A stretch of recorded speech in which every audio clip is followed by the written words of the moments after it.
Plantation Parkway, Antietam Avenue, Reb Street, Confederate Lane.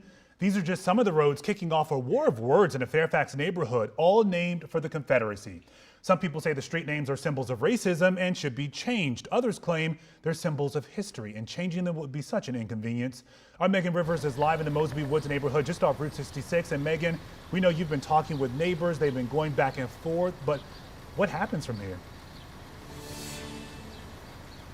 Yeah, good evening, Lorenzo. We've been out here at Mosby Woods all day talking to neighbors about the battle of the street name changes. And at the center of that debate is those two streets right behind me, Confederate Lane and Plantation Parkway. The folks who are calling for those names to be changed to more inclusive names say that they represent a Virginia that no longer exists. Named after a Confederate Army Cavalry Battalion Commander John Mosby, Mosby Woods sits quietly off the old Lee Highway, known today as Fairfax Boulevard. The winding roads all have different names and have sparked the latest battle in this part of Northern Virginia. Gabe Stoll has lived here for the last 2 decades. It doesn't affect me. It's just a name of a road that I lived on for 20 plus years.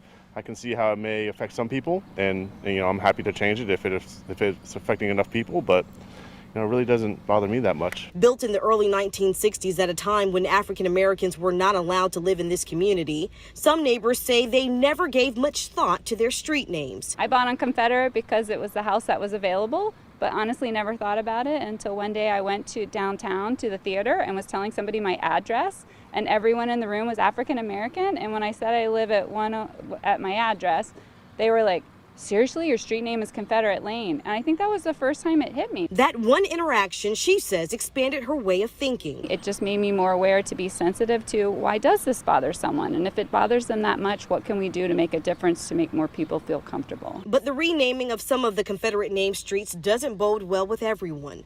Claire says there are some streets where the name should be changed, but to rename the majority of the streets in a neighborhood where people have lived here for decades is an unnecessary hassle. You're going to have to change your addresses on everything, including your driver's license, any financial documents, any other mail that you're getting, and I see that as potentially a lot of work for people. Jason Martinez is just 18 years old and thinks the entire debate has gone too far. And if there are some people who want certain names changed, he's okay with it, as long as the neighborhood doesn't become divided. Part of it is that people are just taking it too serious in a way where they don't allow others to have an opinion as well, and that's been harmful.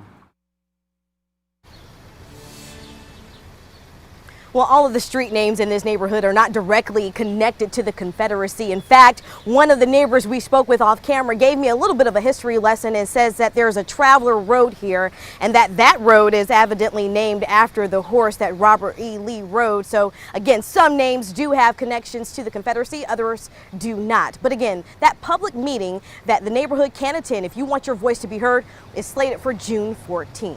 Reporting live in Fairfax County tonight, I'm Megan Rivers. I'll send things back to you all in the studio. Megan, that was really interesting to see that interaction with you and that neighbor who talked about really having a change of heart, having understood a bit more about how experience and life experience changes how they may feel about that. It was really insightful to hear. Thank you for sharing that report with us.